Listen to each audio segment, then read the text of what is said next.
Você já sentiu que está vivendo a vida de outra pessoa no cenário da sua própria? Que todos os dias você caminha por uma estrada perfeitamente plana e calculada que não leva a lugar nenhum?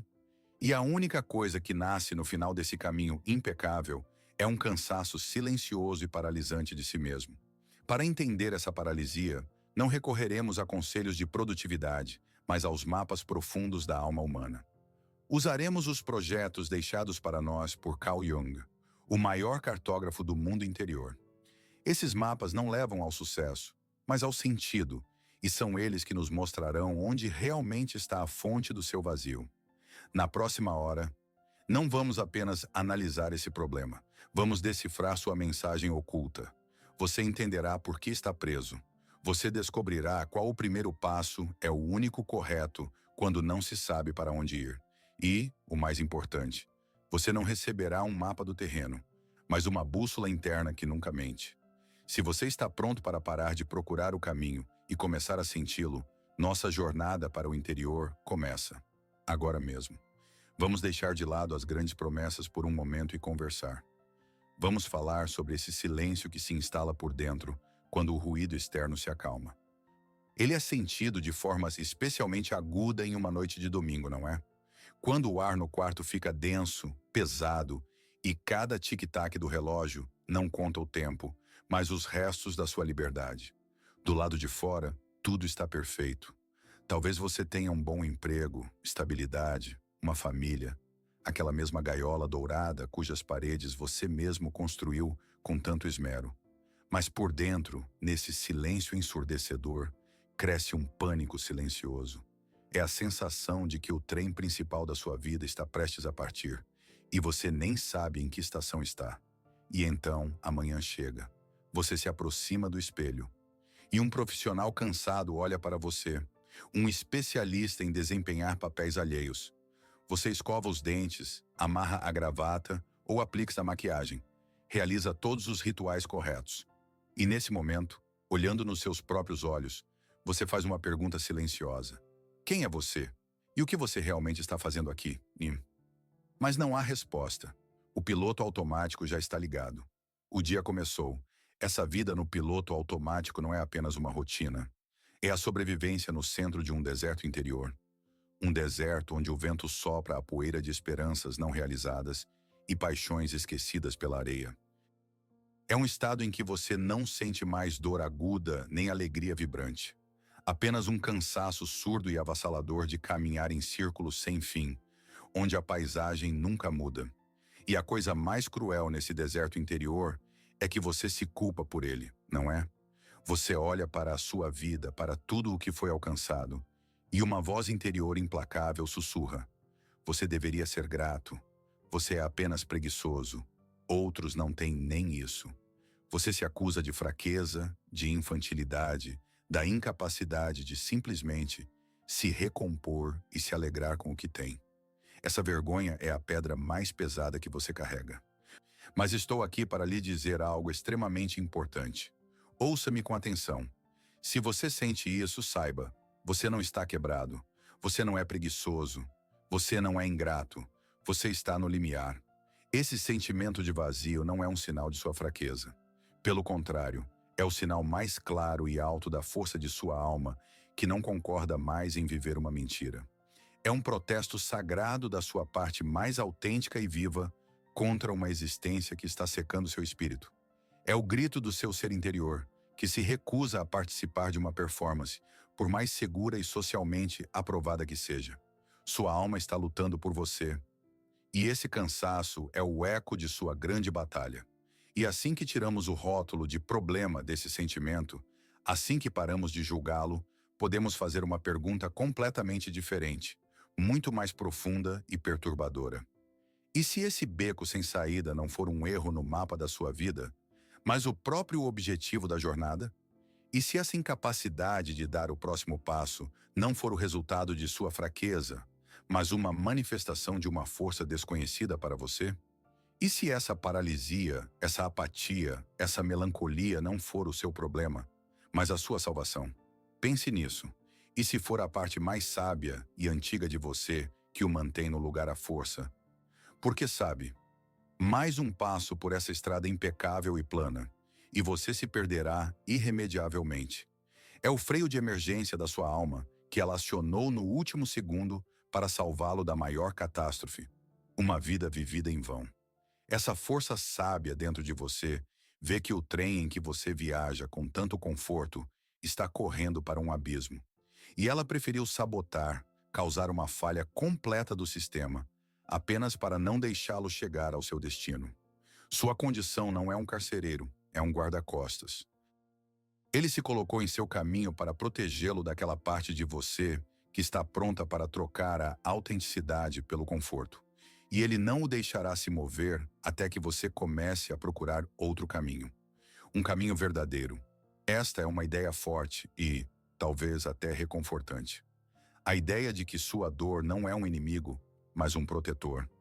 Mas para que essa ideia se torne para você não apenas uma bela teoria, mas uma ferramenta de trabalho, devemos dar um passo impiedoso, mas necessário. Devemos limpar o campo de batalha. Antes de construir algo novo, um arquiteto sábio sempre estuda cuidadosamente as ruínas do antigo. Antes que um cirurgião inicie uma operação de cura, ele deve fazer um diagnóstico preciso, separando os sintomas da verdadeira causa da doença. É exatamente isso que faremos. Para entender essa salvação paradoxal, devemos primeiro impiedosamente, mas com compaixão, dissecar as ilusões que nos mantêm cativos. Devemos encarar os falsos diagnósticos que você provavelmente tem se dado por anos e entender por que todas as suas tentativas anteriores de sair do beco sem saída estavam fadadas ao fracasso. Devemos entender contra o que realmente estamos lutando. E para encontrar esse verdadeiro adversário, devemos primeiro desligar o ruído dos equívocos comuns. Nosso diagnóstico começa. Então, vamos começar com as histórias que sua mente lhe conta sobre sua paralisia. Essas histórias são familiares, lógicas e completamente inúteis. A primeira e mais popular história é a da força de vontade. Eu simplesmente não tenho disciplina, você diz a si mesmo. Se eu pudesse me forçar, já teria mudado tudo há muito tempo. Você baixa aplicativos de produtividade, escreve listas de tarefas, faz promessas a si mesmo. Mas sua vontade, como um músculo cansado, se recusa a contrair.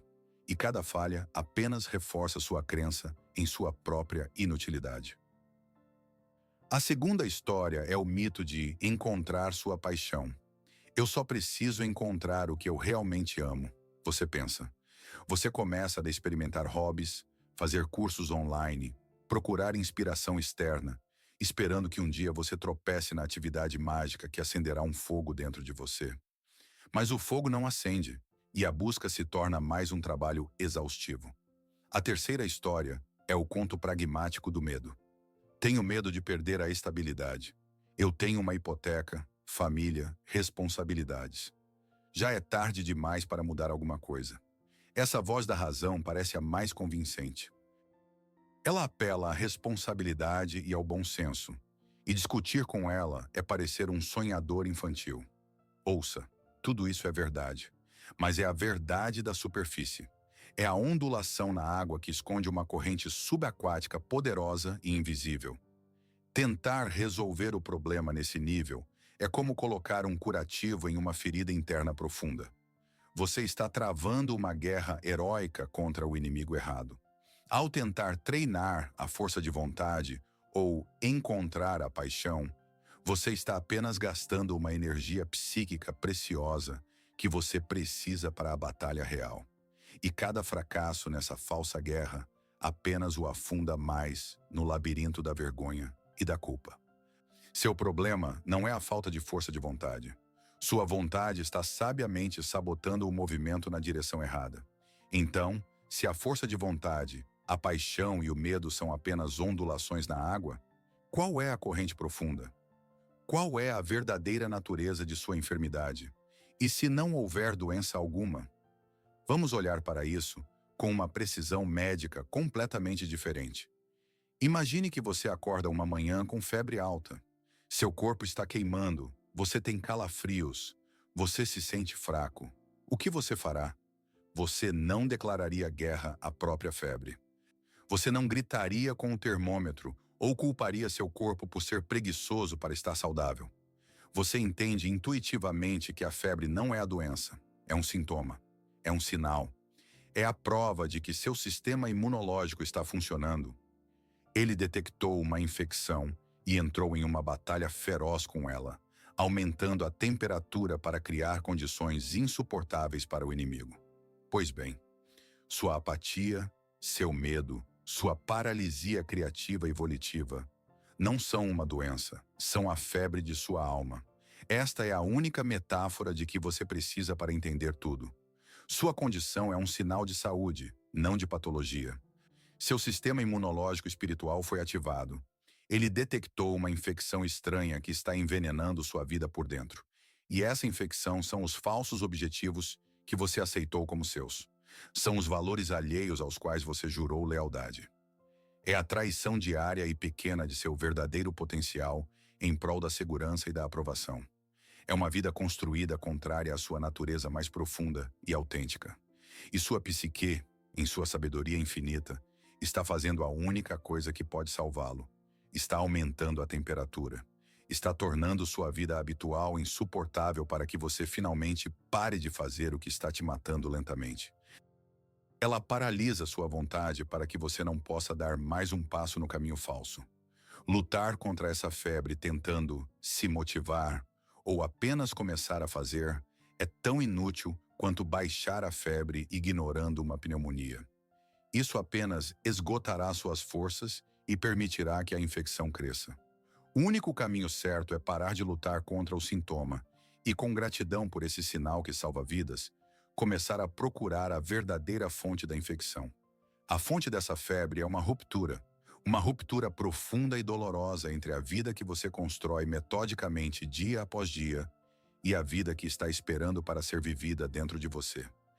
E para que você não apenas entenda, mas sinta fisicamente essa ruptura, quero sugerir que você faça uma coisa simples, mas talvez a mais importante de toda a nossa conversa de hoje. E agora vou pedir que você faça uma pausa e, honestamente, sem pressa, responda a uma única pergunta. Você se lembra da última vez que se sentiu verdadeiramente vivo? Não quero dizer feliz no sentido convencional. Não bem-sucedido, não produtivo, não contente. Mas verdadeiramente vivo. Lembre-se de um momento em que o mundo ao seu redor de repente passou de preto e branco e previsível para colorido, tridimensional e cheio de significado. Um momento em que você não estava pensando no passado ou no futuro, mas estava completamente dissolvido no presente e o tempo desapareceu. O que você estava fazendo naquele momento? Você estava sozinho ou com alguém? Talvez você estivesse absorto em uma atividade criativa que o cativou, ou tendo uma conversa profunda com um amigo até a meia-noite, ou simplesmente andando por uma rua desconhecida em uma cidade estrangeira. A escala do evento não importa. O que importa é aquela sensação de presença absoluta, quando você e sua vida eram um só. Estou falando sério. Por favor, pause este vídeo agora mesmo. Não continue assistindo até encontrar essa memória. Feche os olhos se precisar. Dê a si mesmo 1 minuto, 2, 5. Encontre em sua memória este momento, esta ilha de autenticidade no oceano de compromissos diários.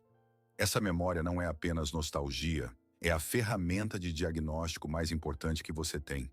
É uma amostra do seu tecido saudável. É o rastro que sua natureza autêntica deixou para que você pudesse encontrar o caminho de volta para ela. É o seu diapasão pessoal que sabe exatamente como sua alma soa quando não está mentindo. Não a perca, não a analise, apenas sinta-a novamente. Esta chave é tudo o que precisaremos para o próximo passo. Você está segurando essa memória em suas mãos? Você sente seu calor, sua cor, seu sabor quase esquecido? E agora sinta a distância. A vasta e fria distância entre aquele momento de autenticidade e sua manhã de hoje. Entre quem você era naquele minuto e o papel que você desempenha todos os dias. Este abismo, esta ruptura, não é anônimo. Seu problema não é único, é universal. É o drama central da alma humana, representado por bilhões de pessoas no silêncio de seus corações. E houve um homem que dedicou sua vida inteira a criar um mapa deste território perigoso, mas sagrado. Seu nome era Carl Gustav Jung, e ele não era apenas um psicólogo. Ele foi o maior explorador dessas terras interiores. Jung diria que sua vida cotidiana e habitual, suas realizações, suas responsabilidades, sua carreira, a máscara que você usa com tanta habilidade, tudo isso é o reino do seu ego. O ego é o comandante da sua vida consciente. É o eu que você conhece, que você controla. Ele busca ordem, segurança, controle e aprovação social. Ele constrói as muralhas de um castelo para protegê-lo do caos. Mas aquele momento, aquela memória de uma vida real, isso é algo completamente diferente. Não foi a voz do ego, foi o sussurro. E talvez até o grito do seu self. O self, na compreensão de Jung, não é apenas uma parte de você. É a plenitude total da sua personalidade, consciente e inconsciente. É o seu centro interior, seu verdadeiro rei, o arquiteto da sua alma. É quem você era antes que o mundo lhe dissesse quem você deveria se tornar. E aqui está a ideia principal de todo o nosso encontro de hoje. A ruptura entre sua vida dirigida pelo ego e aquele momento em que você se sentiu vivo, guiado pelo self, é a fonte de sua febre. Carl Jung chamaria isso de o abismo entre o ego e o self. E é nesse abismo, nesse vácuo de significado, que sua paralisia nasce. É o sintoma dessa profunda divisão interior. É a voz desse abismo que diz: você não pode continuar assim. E para entender o que fazer, devemos descer a este abismo e estudar suas leis. Nosso caminho reside no coração da teoria de Jung. Para entender verdadeiramente essa dinâmica entre o ego e o self, vamos sair do mundo da psicologia abstrata e entrar no mundo do mito vivo. Imagine sua alma como um antigo reino. No centro deste reino, em uma cidadela alta e inexpugnável, governa o rei. Este é o seu ego, e ele é, para seu crédito, um governante bom e responsável. Em sua juventude, ele tomou as terras caóticas e fragmentadas de sua personalidade e lhes impôs ordem. Ele construiu muralhas altas e resistentes. Estas são suas crenças, seus diplomas, sua carreira. Ele pavimentou estradas retas e de pedra. Estes são seus hábitos, sua rotina diária, seus rituais sociais. Em seu reino, tudo é claro, previsível e seguro. Cada residente conhece seu papel. Cada dia é como o anterior. As leis da lógica e do bom senso são estritamente observadas. Por essa estabilidade, o rei é louvado, respeitado e recompensado. Ele é a personificação do sucesso e do controle. Mas além das muralhas de seu castelo bem cuidado, onde os mapas e as estradas terminam, começa a grande e selvagem floresta. Este é o território do seu self. A floresta não obedece às leis do rei. Nela não há caminhos retos. Criaturas estranhas habitam ali. Sonhos esquecidos, talentos reprimidos, impulsos irracionais. E do mais profundo desta floresta, uma voz silenciosa, mas insistente, às vezes chega ao rei. Essa voz não fala a língua da lógica e do lucro. Ela não oferece um plano de 5 anos para o desenvolvimento do reino. Ela sussurra sobre coisas estranhas, sobre um mar que o rei nunca viu, sobre música que ele se proibiu de ouvir, sobre um caminho que não leva a lugar nenhum, mas no qual se pode encontrar a si mesmo. A voz chama o rei não para uma nova conquista, mas para uma aventura sagrada. Ela diz que a água viva que restaurará o sabor da comida e a cor do mundo não está no tesouro do castelo, mas no coração desta floresta escura e assustadora. E é aqui que o grande drama começa. O rei ouve este chamado. No fundo, ele sabe que a voz fala a verdade. Ele sente que o ar em seu castelo perfeito ficou abafado, a comida sem gosto e os rituais sem sentido. Mas ele tem medo. Ele é o governante do conhecido, e a floresta é o reino do caos. O que os cortesãos dirão se ele deixar o trono por um sussurro vago? E se ele se perder e perecer? E se monstros e não tesouros o aguardam na floresta? E sua paralisia, sua apatia? Este é o rei, congelado nos portões principais de seu castelo. Ele não consegue mais encontrar conforto na rotina previsível de sua cidadela. Ela se tornou uma prisão dourada para ele. Mas ele tem um medo mortal de dar um único passo na floresta selvagem e inexplorada. Ele está preso entre uma segurança que não traz mais alegria e uma aventura que aterroriza. E a tragédia é que o rei esqueceu. A floresta não é um território hostil. É apenas outra parte, selvagem e esquecida, de seu próprio reino. Este mito se desenrola na alma de cada pessoa, no cenário único de cada vida individual. Deixe-me contar uma de suas inúmeras versões. A história de um homem que chamaremos de David. David era um arquiteto de gaiolas douradas, e a mais perfeita de suas gaiolas era sua própria vida. Aos 45 anos, ele era sócio sênior em um prestigioso escritório de advocacia. Seu escritório de esquina no 32º andar dava para o cânion de concreto da cidade, e David via naquela vista não apenas uma paisagem, mas seu reino. Tudo em seu mundo era um sinal de status e controle. A mesa de mogno polido, o clique silencioso do relógio caro em seu pulso, o terno impecavelmente ajustado. Seu castelo estava completo. Uma bela esposa, 2 filhos talentosos em escola particular, uma casa nos subúrbios que foi destaque em revistas de arquitetura. Ele era o rei perfeito em um reino perfeitamente previsível. Ele fez tudo certo. Mas a floresta começou a falar com ele em sussurros, em uma linguagem que sua mente racional não entendia. A linguagem dos sonhos.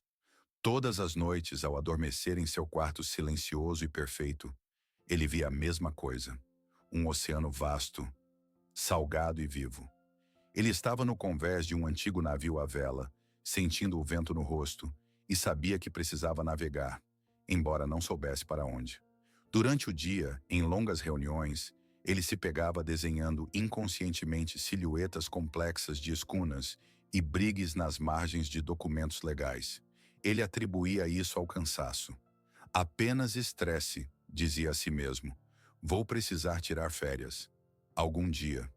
A voz da floresta ficava mais alta, transformando-se em uma angústia surda e inexplicável no meio de seu dia mais bem-sucedido. E o rei Davi fez o que todos os reis sábios fazem quando sentem uma ameaça. Começou a fortalecer as muralhas de seu castelo. Ele mergulhou no trabalho, assumindo a fusão mais complexa da história da empresa. Comprou um carro novo, um sedã preto brilhante, um símbolo de poder e engenharia alemã. Ele esperava que o cheiro de couro novo e o ronronar silencioso do motor potente abafassem aquele sussurro irracional. Mas nem aquele cheiro conseguia dominar o cheiro fraco, mas entranhado, de sal e algas de seus sonhos que se instalaram em sua alma. O clímax veio em uma terça-feira, às 8h45 da manhã. David estava preso no trânsito a caminho do escritório. Ao redor havia um mar de luzes de freio vermelhas, o zumbido de milhares de motores em marcha lenta. O ar-condicionado de seu carro soprava um ar frio e morto. E de repente seu coração começou a bater contra suas costelas como um pássaro preso. Sua respiração falhou. O mundo além do para-brisa embaçou. Naquele momento, as paredes de seu carro novo e impecável deixaram de ser as paredes de um carro. Tornaram-se as paredes de seu escritório, as paredes de sua casa, as paredes de toda a sua vida. Ele era o capitão do navio mais luxuoso que nunca deixara o porto. E o vento salgado dos mares distantes de seus sonhos se tornara veneno para ele. O ataque de pânico passou depois de alguns minutos. Mas David, o rei perfeito, pela primeira vez na vida, viu as grades nas janelas de seu castelo. E essa visão mudou tudo. E naquele momento, no silêncio de seu carro caro, David deixou de ser apenas um personagem de uma história. Naquele momento, ele se tornou seu espelho. Sua história não é apenas um conto. É uma metáfora representada nos mínimos detalhes do que está acontecendo em sua alma agora mesmo. Vamos ser perfeitamente honestos. Os oceanos e navios de David, que o assombravam em seus sonhos e invadiam seus pensamentos, são a mesma memória de uma vida autêntica que estávamos procurando tão diligentemente na primeira parte. Esta é sua imagem pessoal de totalidade. seu símbolo de liberdade e significado. Talvez para você não seja um oceano, mas uma oficina tranquila onde você sonha em trabalhar com madeira. Ou uma página em branco esperando por seu romance. Ou um mapa mundi, pontilhado com as rotas de viagens não realizadas. A forma não importa. O que importa é a essência. É o chamado do seu self, da sua floresta selvagem e autêntica. E o trabalho de prestígio de David, sua casa perfeita, seu status, seu terno impecável. Estas são as paredes do seu castelo. Esta é sua gaiola de ouro. Então, como é o seu castelo? De que são feitas suas paredes? É sua carreira estável que proporciona segurança, mas drena sua vida? É a hipoteca que o mantém em um emprego que você não gosta? É a opinião de seus pais, suas expectativas que você tem medo de decepcionar? Ou talvez seja seu próprio medo do julgamento, do desconhecido, do fracasso? É aquele mesmo bom senso que aconselha seu rei interior todos os dias a não fazer coisas tolas e a permanecer dentro das paredes familiares e seguras. E o mais importante, a pergunta mais honesta desta hora: sobre o que sua floresta sussurra? Que sonho esquecido, que desejo reprimido, que parte não realizada de sua personalidade e está constantemente batendo às portas de sua consciência? O que você faz quando se sente verdadeiramente vivo? Diga o nome, não para mim, para si mesmo. Agora mesmo, mesmo que em um sussurro, reconheça a existência do seu oceano, sua apatia, sua paralisia, seu cansaço inexplicável, não são nada mais do que o ataque de pânico de David, estendido ao longo do tempo. É a colossal energia psíquica que seu rei interior gasta todos os dias para manter os portões trancados, para ignorar a voz, para fortalecer as muralhas e fingir que a floresta não existe. Esta guerra interna está te esgotando. Sua febre é o calor desta batalha. Você não está quebrado. Você está dividido, e sua alma não pode mais suportar essa traição interior. Entre a segurança do castelo e a liberdade da floresta, há sempre uma fronteira, uma travessia, e nesta travessia, bem nos portões, há sempre um guarda. Esta é a lei imutável de todos os mitos e de todas as almas humanas. Este guarda é o seu medo. Então, seu rei interior está nos portões. Ele já sabe que seu castelo é uma prisão. A voz da floresta o chama, prometendo não felicidade, mas vida. Ele sabe para onde precisa ir. Então, o que o está impedindo? Ele está impedido pelo olhar paralisante deste dragão nos portões. Este dragão não é apenas uma emoção, é uma força psíquica poderosa. E seu principal truque é que raramente mostra sua verdadeira face. Ele prefere permanecer como uma névoa disforme e sem nome de ansiedade avassaladora. Ele sussurra 1000 razões para o rei porque ele não deve sair. Ainda não é a hora certa. Você precisa estar mais bem preparado. É irresponsável. Não vai dar certo. Essa névoa se infiltra em todas as frestas, envenenando a resolução e transformando a vontade em água. Sua procrastinação, suas dúvidas intermináveis, sua análise que leva à paralisia. Este é o sopro deste dragão.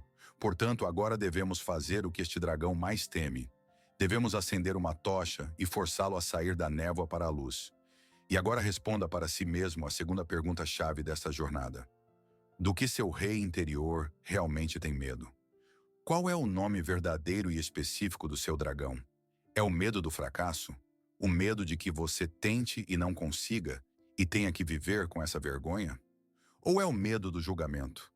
O medo do que seus entes queridos, colegas, amigos dirão quando você se desviar do caminho que eles entendem? Talvez seja o medo de perder o controle? O medo de trocar a previsibilidade pelo caos? Ou é um medo mais antigo e primitivo de pobreza e perda de segurança? O medo de ficar sem nada? Ou o medo mais existencial, o medo do desconhecido em si? Dê a este dragão, nos portões, um nome específico. Quando você dá um nome ao seu medo, a mágica acontece. Ele deixa de ser uma névoa todo-poderosa e onipresente e se torna apenas um dragão. E com um dragão, como sabemos de todos os mitos, você pode lidar. Você pode estudá-lo, pode encontrar seus pontos fracos. Você pode lutar contra ele, ou negociar com ele, ou até mesmo domá-lo. Mas você só pode fazer isso com alguém que você pode ver e conhecer pelo nome. E para concluir esta parte, quero convidá-lo a dar um passo. Não um passo para a floresta, mas para a comunidade. Se você sentir que tem a coragem e a permissão interior, compartilhe o nome do seu dragão nos comentários abaixo deste vídeo. Não para reclamar ou buscar simpatia, mas para ser uma testemunha para os outros. Percorra os comentários e você verá centenas, milhares de outros reis parados diante de seus portões. E você verá os nomes de seus dragões: julgamento, solidão, fracasso, indignidade. E nesse momento, você entenderá que sua batalha não é sua patologia pessoal, é a jornada humana universal. Você faz parte de uma comunidade invisível de buscadores, e você não está sozinho. Então nós nomeamos o dragão. E o primeiro instinto, o instinto do nosso rei ego, é desembainhar a espada. Lutar, conquistar, destruir este medo, esta apatia, esta fraqueza. Vivemos nesta lógica de luta por décadas.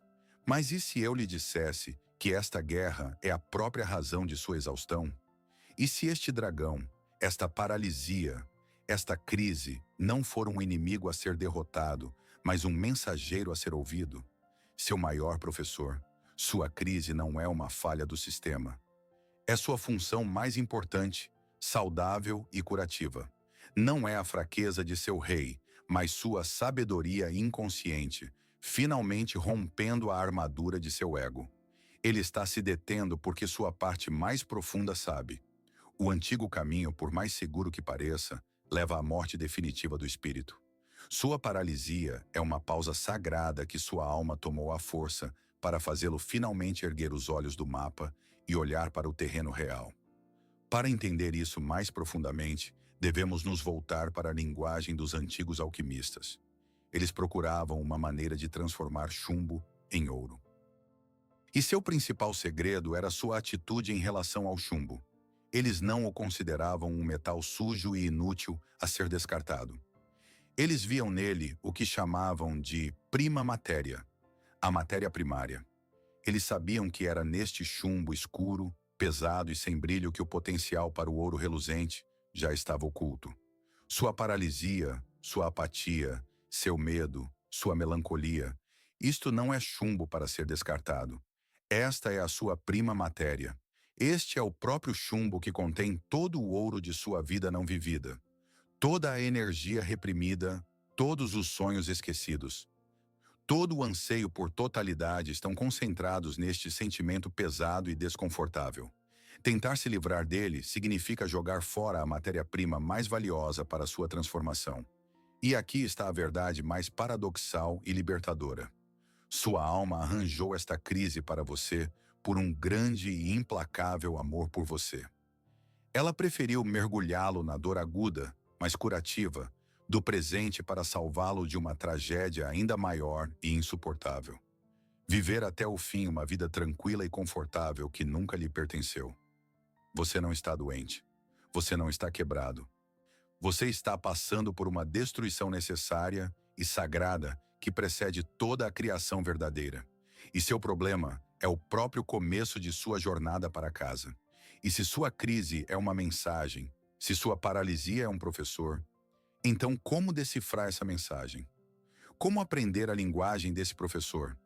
A resposta é paradoxal e vai contra tudo o que o mundo externo nos ensinou.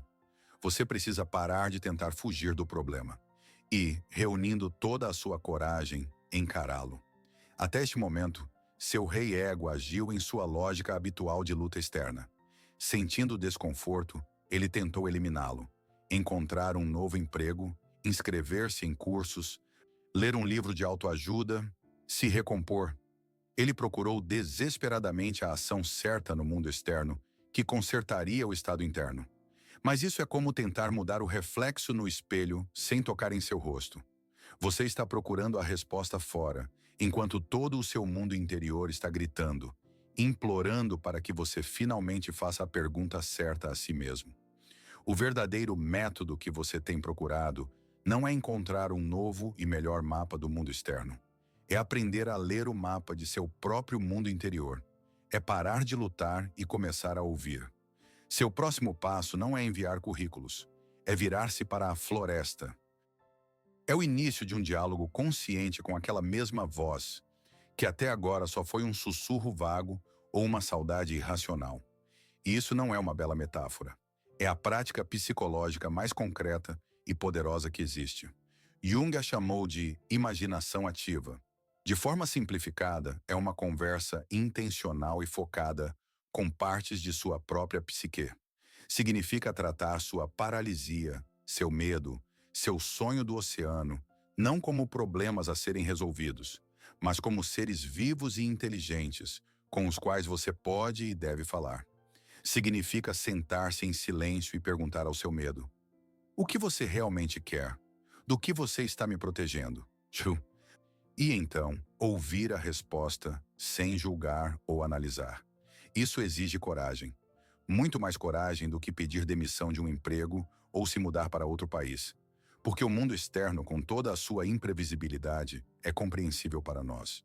Mas encontrar nossos próprios dragões e tesouros internos é um passo para o verdadeiro desconhecido. Portanto, lembre-se, o primeiro passo não é um passo para o mundo externo. É o passo mais corajoso e importante de todos. É um passo para dentro. Este diálogo com o mundo interior pode parecer abstrato ou até mesmo assustador, mas existem maneiras testadas pelo tempo de lhe dar estrutura e voz. Deixe-me oferecer 2 rituais simples, mas incrivelmente poderosos, com os quais você pode começar esta noite. Não os veja como exercícios, mas como os primeiros passos através da ponte entre seu rei e sua floresta. Primeiro ritual: uma carta ao seu professor. Encontre um momento em que ninguém o distrairá. Pegue uma caneta e uma folha de papel limpa, especificamente papel, não a tela de um computador. No topo, escreva uma saudação. Dirija-se ao seu sentimento de paralisia, à sua apatia, ao seu medo pelo nome, como se fosse um professor sábio, mas severo, ou um estranho misterioso. Por exemplo, querida minha paralisia, ou olá, minha melancolia. E então, deixando de lado o cinismo e a análise, faça-lhe 3 perguntas simples por escrito, e anote a primeira resposta que lhe vier à mente, sem editá-la. O que você realmente quer me dizer? Do que você está me protegendo? O que você precisa de mim para que você possa mudar e se tornar meu aliado? Este exercício é um ato de humildade radical. Seu rei ego para de dar ordens e começa a ouvir. Você reconhece que há sabedoria em seu sintoma, e ao fazer isso, você abre um canal para o diálogo. As respostas podem chocá-lo com sua simplicidade e profundidade. Segundo ritual: uma microdose da floresta. Este ritual visa a ação, mas não externa e sim interna. Sua tarefa: todos os dias, apesar do cansaço, da resistência e da voz interior que diz: isso não tem sentido, realize uma pequena, quase imperceptível, ação que pertence à sua floresta, não ao seu castelo. Se sua floresta é o oceano, como a de David, então sua microdose são 5 minutos assistindo a um documentário sobre veleiros. Se sua floresta é a criatividade, são 10 minutos desenhando padrões sem sentido em um caderno. Se é o conhecimento, são 3 páginas de um livro de filosofia ou física quântica. A produtividade não é o que importa aqui. Não se trata de aprender algo ou criar algo. O que importa é o próprio ato ritual. Cada microação desse tipo é uma oferenda simbólica. É como levar uma xícara de água fresca para um jardim seco. Ao fazer isso, você está dizendo ao seu self, à sua floresta interior: eu te vejo, eu me lembro de você, eu estou te alimentando. Esses pequenos atos de desafio contra a tirania do castelo são como goles de ar fresco para uma parte sufocante de sua alma. Eles não mudarão sua vida em um dia. Mais lenta, mas seguramente, eles começarão a mudar você. Eles começarão a trazer de volta o gosto da vida. Ao iniciar este trabalho interior, você pode se sentir perdido. Seu rei ego, acostumado a planos de 5 anos e mapas claros, entrará em pânico. Mas eu não sei para onde ir. Eu não consigo ver o caminho todo. E se eu cometer um erro? Esse medo de não saber o destino final pode ser paralisante, e isso é normal. Mas há um segredo que todos os verdadeiros viajantes, todos os exploradores do mundo interior, conhecem. Você não precisa conhecer o caminho todo. Este é o principal equívoco do ego. Ele pensa que o caminho é algo que já existe externamente, e sua tarefa é simplesmente encontrar o mapa certo. Mas isso é uma mentira. Na jornada da alma, não há estradas pré-traçadas. Há apenas uma direção para o que o faz se sentir mais vivo. Você não precisa de um holofote que ilumine todo o horizonte. Você só precisa de uma pequena lanterna de mão que ilumine 2 ou 3 metros à frente. Sua tarefa não é conhecer o caminho todo. Sua tarefa é encontrar dentro de si a coragem para dar o próximo passo, visível à luz desta lanterna interior. O caminho não existe antes de você pisar nele. O caminho aparece sob os pés daquele que caminha. Cada passo dado com confiança em sua voz interior cria a estrada diante de você. Cada sim dito à sua floresta e cada gentil não dito à tirania do seu castelo forja uma trilha onde antes havia um matagal impenetrável. Entenda, o que você está vivenciando não é uma crise de fracasso. É uma crise de crescimento. É como uma cobra trocando dolorosamente sua pele velha, que ficou muito apertada. É doloroso, é vulnerável, é assustador, mas é a única maneira de crescer. Você não está quebrando. Você está se expandindo. Você está se despojando da personalidade que se tornou por medo e necessidade, para dar à luz a personalidade que sempre deveria ter sido. Toda a força, toda a sabedoria, todos os mapas de que você precisa já estão dentro de você. Sua alma é muito mais sábia do que sua mente, e ela o trouxe a este ponto não para destruí-lo, mas para que você finalmente renasça. Confie neste processo. Confie em sua dor. Confie em sua bússola interior, que você recebeu no exato momento em que se lembrou do que significa estar vivo. Você tem força suficiente. Você está pronto. Percorremos um longo caminho nesta hora. Do pânico silencioso no quarto escuro da paralisia, passando pelo diagnóstico de uma febre espiritual, até os próprios portões de sua floresta interior e inexplorada.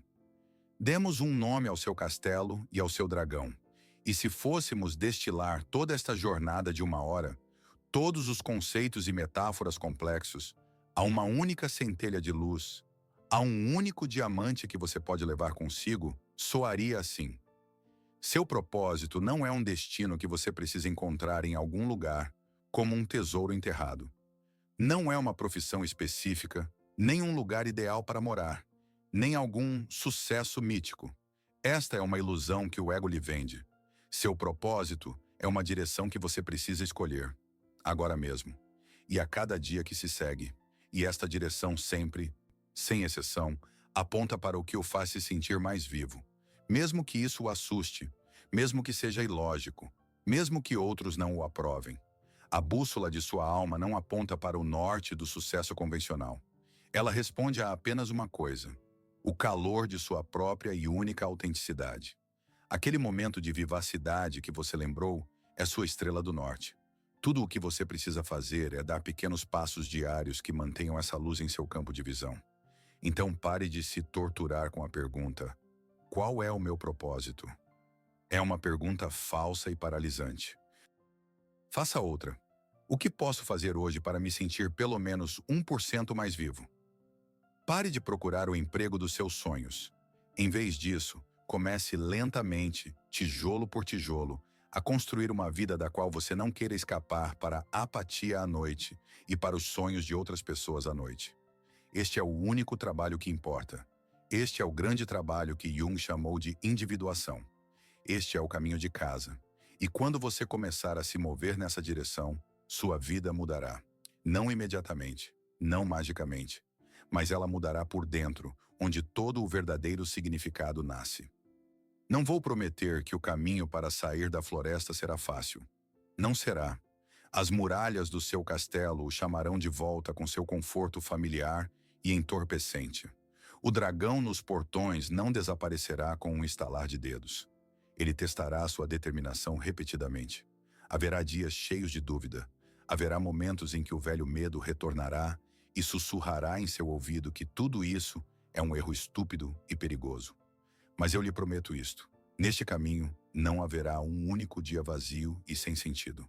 Cada esforço, cada dificuldade superada, cada gota de medo enfrentada com olhos abertos o encherá de um sentimento de autenticidade profunda e ressonante. Você trocará a anestesia da estabilidade pela plenitude das sensações da vida, com toda a sua dor, alegria, beleza e caos. E o mais importante neste caminho, nas profundezas de sua floresta interior, você realmente se encontrará pela primeira vez. Não com o papel que desempenhou por tanto tempo e com tanto sucesso. Não com a pessoa que os outros queriam que você fosse, mas com um ser poderoso, sábio e selvagem que o esteve esperando todo esse tempo. E este é o único encontro que realmente importa. É o retorno do rei exilado ao seu próprio reino. E a recompensa por esta difícil jornada não será a felicidade eterna, mas algo muito mais valioso, uma vida inteira e significativa. A sua vida. Antes de terminarmos, quero lhe dizer algo muito pessoal, do fundo do coração. Obrigado. Obrigado por percorrer este longo e talvez difícil caminho conosco. Obrigado não apenas por seu tempo, que é inestimável, mas por algo muito maior. Por sua abertura, por sua confiança, por sua coragem de olhar para aqueles lugares internos, dos quais a maioria das pessoas foge por toda a vida.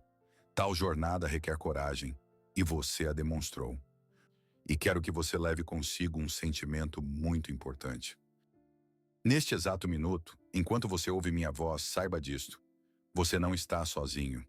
Agora mesmo, em milhares de quartos ao redor do mundo, à luz das telas, no silêncio da noite, milhares de outros reis e rainhas estão parados nos portões de sua floresta interior. Eles sentem a mesma saudade, ouvem o mesmo chamado e se fazem as mesmas perguntas.